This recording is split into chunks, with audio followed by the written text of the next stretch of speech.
Tommy Robinson, I think he was just released from prison in the UK. By the way, he follows me on Twitter, which is an insane reality. I've known of Tommy for years now. I've no chance in reality to ever think he would follow me on Twitter, which is crazy. But he has to chime in a little bit on what's going on in the world today. I actually appreciate his perspectives often. I think he says a lot of the right things. And I'm your favorite Zionist Prince. Let's get right into it. See, in the UK, we've turned a corner with the public. There's been a mass awakening. We meaning the British public have been made to feel embarrassed of their identity and their culture for too long. By the way, subscribe to my YouTube channel right now because we're trying to get 500,000 subscribers. We're nearly there. Please do it. It really helps. We've felt under attack. Since October 7th, there's been a mass awakening. So all the things we've warned about, like every interview I've given has aged very well for me. Every issue I've spoke about has come into fruition.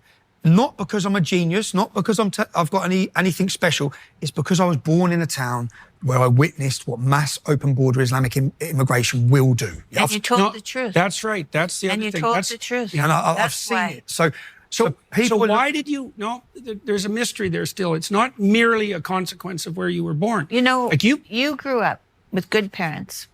Yeah. And that has really been instrumental in your values, right? Yes, and your dedication for telling the truth and finding and having the courage to do what your convictions. Yeah. You have convictions, and you go forward, and you want to tell the truth. Where's that come from?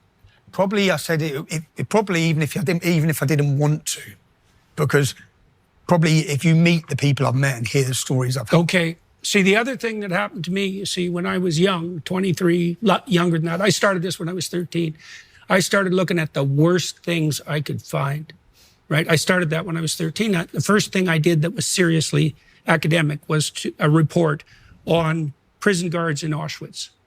And I spent the rest of my life investigating that, looking at the worst things I could find. And the thing about looking at the worst things is that horrifies you so badly that I think what it does is scare you straight. Oh, I know, which I tried having these conversations with my now ex-wife.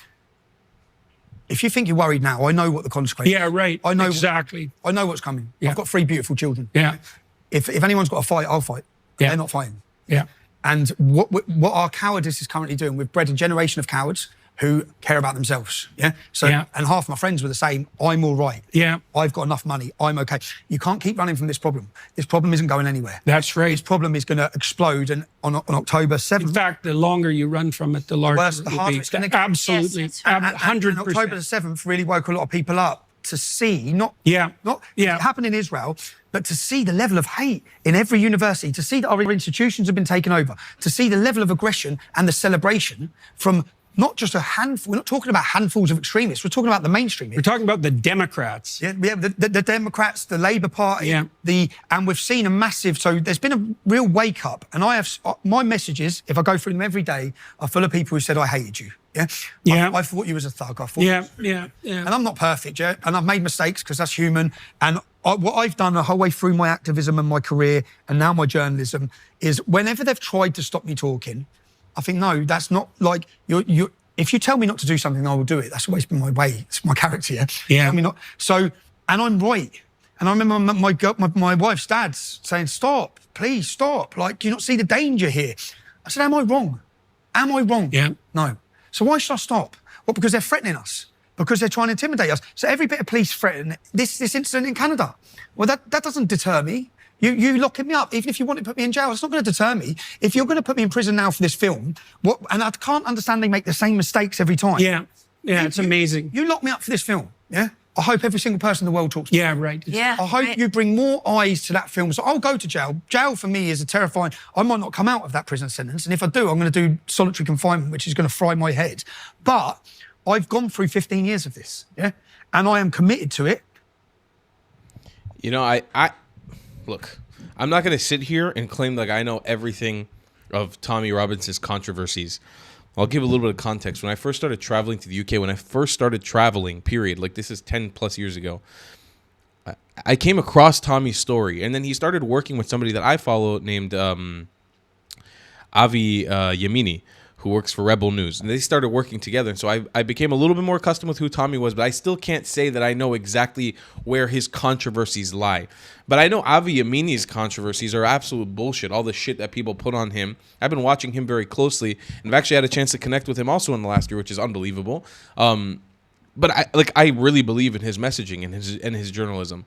And again, I'm not saying that Tommy Robinson is a perfect. I don't know what his controversies are that make him a controversial figure, but I've seen this man locked up just in the last 5 years that I've been following the story. I've seen him in and out of jail nonstop. And to my best recollection, I've never seen him attack anybody. I've never seen him go violent against anybody. I know that there was something where he did once, there was a fight or something, but I think most of the times that I've seen him locked up had to do with something he was talking about, was for using his words.